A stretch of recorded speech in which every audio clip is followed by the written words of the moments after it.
人与自然和谐发展，就是在我们在发展的同时也要保护这个自然资源，包括这个周边一些环境啊、一些生态呀，这也是绿色发展的一种表现。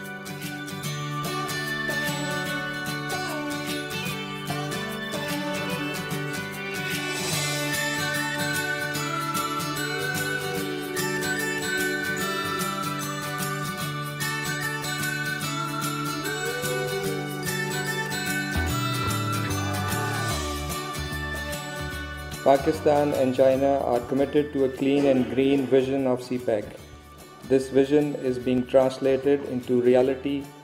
through projects such as the Korout hydropower project, which will improve Pakistan's access to clean, low-cost and sustainable energy. We look forward to the timely completion of Korout and all other CPEC projects,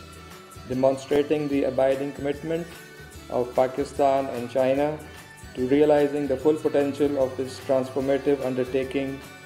and giving play to its role in actualizing Pakistan's geo-economic vision.